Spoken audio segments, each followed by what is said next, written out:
The Nicomachean Ethics of Aristotle. Read and presented by George Pitropogiannakis.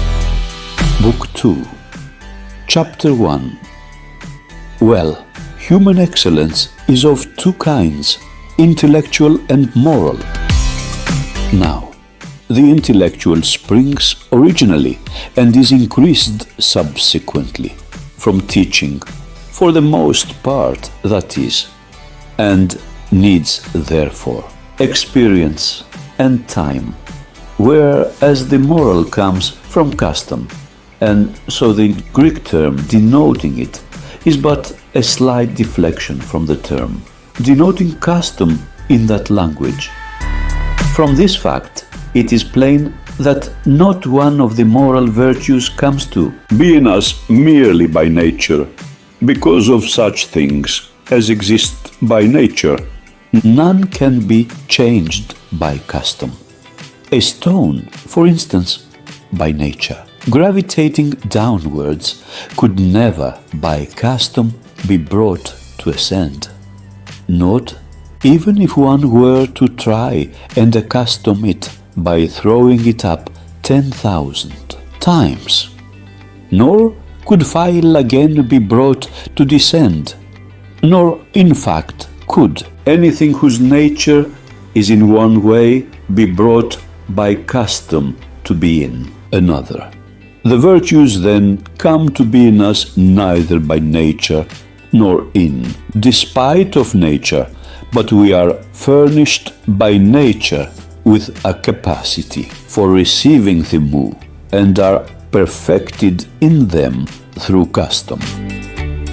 Again, in whatever cases we get things by nature, we get the faculties first and perform the acts of working afterwards. An illustration of which is afforded by the case of our bodily senses, for it was not from having often seen or heard that we got these senses, but just the reverse. We had them and so exercised them, but did not have them, because we had exercised them.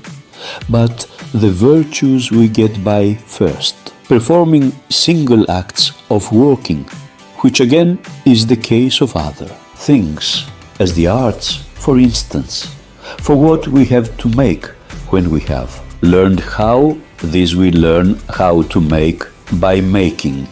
Men come to be builders, for instance, by building. Harp players, by playing on the harp.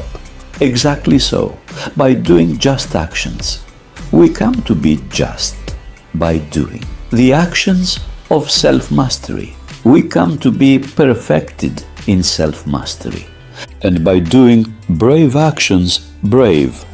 And to the truth of this testimony is born by what takes place in communities, because the lawgivers make the individual members good men by habituation, and this is the intention certainly of every lawgiver, and all who do not effect it well fail of their intent. And herein consists the difference between a good constitution and a bad. Again, every virtue is either produced or destroyed from and by the very same circumstances. Are two in like manner, I mean, it is by playing the harp that both the good and the bad harp players are formed, and similarly builders and all the rest, by building well men, will become good builders, by doing it badly bad ones.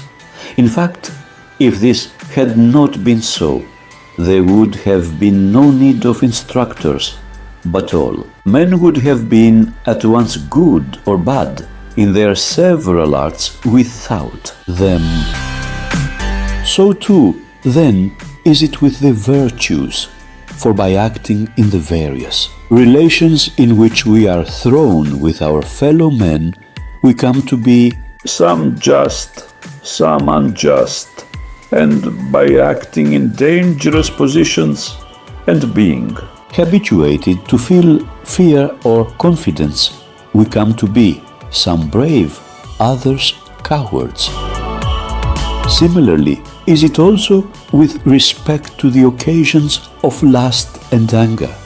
For some men come to be perfected in self-mastery and mild, others destitute of all self-control and passionate, the one class by behaving in one way under them, the other by behaving in another, or in one word, the habits are produced from the acts of working like to them, and so what we have to do is to give a certain character to these particular acts, because the habits formed correspond to the differences of these.